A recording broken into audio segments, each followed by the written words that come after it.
Hello મિત્રો, રામ રામ ને સીતારામ બધાને. તો આપણે જો વાડીએ આવ્યા છીએ ઘરેથી. તો હવે આપણે સરસ મજાનું પહેલાં તો વાળી નાખવાનું છે. મારા મમ્મી કાંદું સારું કરશે. તો આપણે તો કપાવીને જવાનું છે. જલ્લું પેન બળદ બાંધ્યા છે. કાલે આપણે સરસ મજાનો દાબો હતો એ બધો કાઢી નાખ્યો છે. અને બળદે સાદરું બાંધ્યું હતું કોથળાનું આડું, એ પણ પાડી દીધું છે. તો પહેલાં તો આપણે સરસ મજાનું વાસીથી કાઢી લેવી અને પછી આ બધી વાળ નાખ્યું. ને આજે તો કપાવીને જવાનું છે. તો મમ્મી બેનું જાય છે અને મારો પપ્પા આવશે. મમ્મી તાર કાંદું સારું કરશે અત્યારમાં એ ઘરે છે. અને આપણે બકાલું પણ છે ને સોળીને આવી ગયું છે.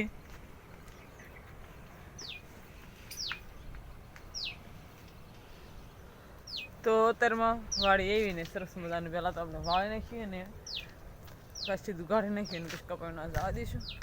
તો જો આપણે વ્યાયા છીએ કપા વીણવા. તો આપણે તમે જોઈ રહ્યા છો આ એટલો કપા તવડો છે અને આ બધો વીણવાનો બાકી જ છે. તો અત્યારમાં કપા વીણવાનું સારું પણ કરી દીધું છે મારી બેને. તો હું અને મારી બેન આવી, મારા પપ્પાની હારે આવે છે. તો હવે આપણે જો કપા વીણવાનો છે એટલો તવડી જશે તો જલ્દી વીણવા મળવી એટલે એટલો પૂરો પણ થઈ જાય. તો બધા આવજો કપા વીણવા એટલે જલ્દી વીણાઈ જાય. તો હવે આપણે વીણવા મળી કપાસ થઈ ગયો છે. તો મારા પપ્પા પાડીએ સા પીવા ગયા છે. મારું મમ્મી ના ખળું સારું કરે છે ઘઉંનું એટલે. તો આપણે જો કપા વીણવાનું ચાલુ કર્યું છે. તો કપા બે સા ઉતરી ગયા અને બીજા જો લઈને આપણે હાલ્યા જઈએ છીએ આમ. તો હવે કપા વીણવા મળ્યું એટલે જલ્દી કપા વીણાઈ જાય. અને મારા પપ્પા હમણાં સા પીતા આવશે અને થોડોક લેતા આવશે મારા તો સા પણ પી લઈશું. તો ત્યાં સુધી આપણે કપા વીણવાનો છે. તો વીણવા મળવી. તો આપણે જો વાડીથી ઘરે વ્યાય છીએ તો જમવાનું પણ બની ગયું છે. તો આપણે જો નવા હતા એટલે આપણે સરસ મજાના સુરમાના લાડવા બનાવ્યા છે. અને ગણપતિને પહેલાં તમારું દક્ષબેન આવ્યા હતા એટલે જો સરસ મજાના લાડવા બનાવ્યા છે. અને જુવારી દીધા છે, નવા ઘઉંના લાડવા બનાવ્યા છે. તો જો સરસ મજાના સુરમાના લાડવા બનાવ્યા છે આપણે. અને એમાં તો સરસ મજાનું કળીનું શાક છે. અને આમાં દાળ ભાત છે. અને આ બધા જો જમવા બેસી ગયા છે. તો હવે આપણે પણ જમવાનું છે તો જમી લેવી. તો આપણે જો અત્યારે ઘરેથી ચા પીને વ્યાયા છીએ. 3 વાગ્યા જેવો ટાઈમ થયો છે. બહુ તડકો હતો એટલે મારો પછી નિરાશ આપણે જઈશું. 3 વાગી ગયા છે. તો આપણે જો પાણીની ગાગર લઈ લીધી છે માથે. તો હવે આપણે કપા વીણવા જવાનું છે. તો મારો પપ્પા મોટર ચાલુ કરી દીધી છે. તો એ પાણી વાળ છે. અને આપણે મારું બે બેનું ત્રણે થઈને આપણે કપા વીણવાનો છે. તો અત્યારે આપણે જો કપા પણ હજી કેટલા વિહકસા એવા બાકી છે. તો કપા જલ્દી વીણવા મળવી એટલે વીણાઈ જાય.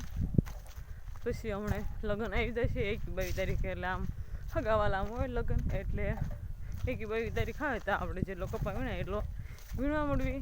અને શેણા પણ ફૂંકાઈ જશે તો પછી વાઢવાના પણ થાય. ને કાલે આપણે એટલા બુંજિયા બાંધ્યા હતા. તો હવે આપણે કપા વીણવા જવાનું છે. તો કપા વીણવા જવા દેવી. આપણે કપા વીણતા હતા તો સરસ મજાની ઝારવેલ ઉગી ગઈ છે. ઉગી ગઈ. આ બધા જો હાલ્યા આવે છે. અને સાંજનો ટાઈમ પણ થઈ જશે. તો હવે આપણે ઘરે જવાનો ટાઈમ થઈ જશે. તો હવે આપણે જાવી છીએ ને ઘરે જઈને રસોઈને એવું બનાવવાનું છે. તો જો ઝાર પાઈ સરસ મજાની ઉગી ગઈ છે. તો આપણે ઘરે જવાનું છે. તો પહેલાં તો બળદને પાણી પાઈ લઈએ અને નીણ પણ નાખવાની છે. તો નીણ નાખી પછી આપણે ઘરે જવાનું છે. તો ઘરે સાવા દઈશું. તો આપણે જો રોટલી વણતા હતા તો રોટલી વણીને પીઆઈએ છીએ. તો જમવાનું તૈયાર પણ થઈ ગયું છે. તો ખાલી વાળું કરવા બેસવાનું એટલી જ વાર છે.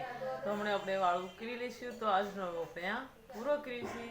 તો પસંદ જ આવ્યું તો લાઈક કરજો, શેર કરજો. અને ચેનલ પર ન હોય તો વિડીયોને સબસ્ક્રાઈબ કરી નાખજો.